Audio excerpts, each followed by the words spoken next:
ഇന്ന് നമ്മൾ പരിചയപ്പെടുന്നത് ചക്കി ചലനാസന അഥവാ ചക്ചലാസന എന്ന് പറയാം. Churning pose. ഇത് ചെയ്യേണ്ട വിധം, കാലുകൾ നീട്ടി നേരെ ഇരുന്നുകൊണ്ട് നമ്മൾ മാക്സിമം കാലുകൾ വൈഡാക്കി വെക്കുക. കൈകൾ കോർത്ത് പിടിക്കുക. കൈകൾ കോർത്ത് പിടിക്കുമ്പോൾ ആ തള്ളവിരലിലേക്ക് നമുക്ക് നോട്ടം കൊണ്ടുവരാം. എന്നിട്ട് വലത് കാലിൽ നിന്ന് ഇടത് കാലിലേക്ക് വീഡിയോയിൽ കാണുന്ന പോലെ കൈമുട്ട് മടങ്ങാതെ, പണ്ട് അരി ആട്ടിയിരുന്നില്ലേ അതുപോലെ നമ്മൾ ആ ഒരു പോസിലേക്ക് കൊണ്ടുവരിക. അങ്ങനെ ഒരു 10 തവണ വലതിൽ നിന്ന് ഇടതിലേക്കും ഇടതിൽ നിന്ന് വലതിലേക്ക് ഒരു 10 തവണ, അത് 10ഓ 20ഓ നമുക്ക് നമ്മുടെ ബോഡിക്ക് പറ്റുന്ന അത്ര ചെയ്യാം. ബ്രീത്ത് എക്സ്ഹെയിൽ ആയിരിക്കണം. നമ്മൾ ഫ്രണ്ടിലേക്ക് വരുമ്പോൾ, ബാക്കിലേക്ക് വരുമ്പോൾ ഇൻഹെയിലും, അതും ഇതിൻ്റെ കൂടെ ഒന്ന് ശ്രദ്ധിക്കണം. ബുദ്ധിമുട്ടേറിയിട്ടുള്ള യോഗാസനങ്ങളൊക്കെ ചെയ്യുന്നതിന് മുൻപായിട്ട് നമ്മുടെ ശരീരത്തെ ഫ്ലെക്സിബിൾ ആക്കുന്നതിന് ചക്ചലാസനം ഹെൽപ്പ് ചെയ്യുന്നുണ്ട്. ഒരുപാട് ബെനിഫിറ്റ്സ് നമുക്ക് ലഭിക്കുന്ന ഒന്നാണ് ചക്ചലാസനം എന്ന് പറയുന്നത്.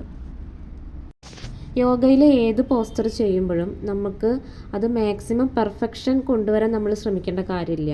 നമ്മുടെ ശരീരത്തെ മെല്ലെ മെല്ലെ ആ ഒരു തരത്തിലേക്ക് എത്തിക്കാൻ വേണ്ടി നമ്മൾ ഡെയിലി പ്രാക്ടീസ് ചെയ്യുമ്പോൾ മാത്രമാണ് അങ്ങനെ പറ്റുക.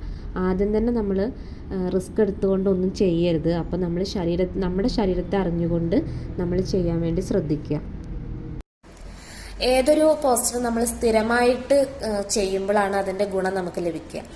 ഇപ്പോൾ ചക്ചലാസനയാണെന്നുണ്ടെങ്കിലും നമ്മൾ സ്ഥിരമായി ചെയ്യുമ്പോൾ നമ്മുടെ വയറിൻ്റെ ഭാഗത്തുള്ള കൊഴുപ്പ് കുറയുന്നതിനും കുടവയറൊക്കെ ഉള്ള ആളുകൾക്ക് അതൊക്കെ കുറയുന്നതിനും ഹെൽപ്പ് ചെയ്യുന്നുണ്ട്.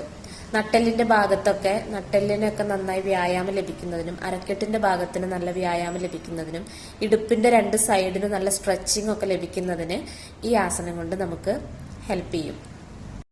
പിന്നെ സ്ത്രീകളെ സംബന്ധിച്ച് ഇത് ചെയ്യുന്നത് വളരെയധികം നല്ലതാണ്. നമ്മുടെ അരക്കെട്ടൊക്കെ ഭംഗിയുള്ളതാക്കുന്നതിനും, അതുപോലെ തന്നെ നമ്മൾ പീരിയഡ്സ് കറക്റ്റ് അല്ലാതെ ഇരിക്കുന്ന ആളുകൾ ഉണ്ടാവുമല്ലോ, അപ്പോൾ എല്ലാ മാസം റെഗുലർ ആയിട്ട് പീരിയഡ്സ് വരുന്നതിന് ഹെൽപ്പ് ചെയ്യുന്ന ഒന്നാണ് ഈ ചക്ചലാസന അഥവാ ചേണിംഗ് പോസ് എന്ന് പറയുന്നത്. വയറിന്റെ ഭാഗത്ത് അതേപോലെ പുറം ഭാഗത്തൊക്കെ എന്തെങ്കിലും സർജറി ഒക്കെ കഴിയേ, അതല്ലാന്നുണ്ടെങ്കിൽ അവിടെ എന്തെങ്കിലും പ്രത്യേകം ഇഞ്ചുറീസ് ഒക്കെ മുറികളൊക്കെ ഉണ്ടെന്നുണ്ടെങ്കിൽ അങ്ങനെയുള്ള ആളുകൾ ഇത് ചെയ്യുന്നത് ഒഴിവാക്കണം. അതാണ് ഇതിൽ ശ്രദ്ധിക്കേണ്ടതായിട്ടുള്ള ഒരു കാര്യം. യോഗയിൽ ഏതൊരു വ്യായാമം ചെയ്യുമ്പോഴും നമ്മുടെ ശരീരം ടയേർഡ് ആയിട്ടുണ്ടെന്നുണ്ടെങ്കിൽ നമ്മൾ ശരീരത്തിന് വിശ്രമം നൽകിയിട്ട് വേണം അടുത്ത ആസനങ്ങളിലേക്ക് കടക്കാൻ. അപ്പോൾ അതുകൊണ്ട് തന്നെ നമ്മൾ ഇപ്പോൾ ചക്ചലാസനം ഞാൻ ചെയ്തു, അപ്പോൾ നമ്മുടെ ബോഡി വീക്ക് ആയിട്ടുണ്ടെന്നുണ്ടെങ്കിൽ നമ്മൾ കുറച്ചു നേരം വിശ്രമിക്കേണ്ടത് അത്യാവശ്യമാണ്. അതാണ് യോഗയുടെ പ്രത്യേകതയും അതൊക്കെ തന്നെയാണ്. ഇത്തരത്തിലുള്ള ഇൻഫർമേറ്റീവ്സ് ആയിട്ടുള്ള വീഡിയോസ് ലഭിക്കുന്നതിന് ഈ ചാനലിൽ സബ്സ്ക്രൈബ് ചെയ്യാൻ മറക്കരുത്. അതുപോലെ വീഡിയോ ഇഷ്ടപ്പെട്ടിട്ടുണ്ടെന്നുണ്ടെങ്കിൽ ലൈക്ക് ചെയ്യാനും കമന്റ് ചെയ്യാനും ഷെയർ ചെയ്യാനും മറക്കരുത്.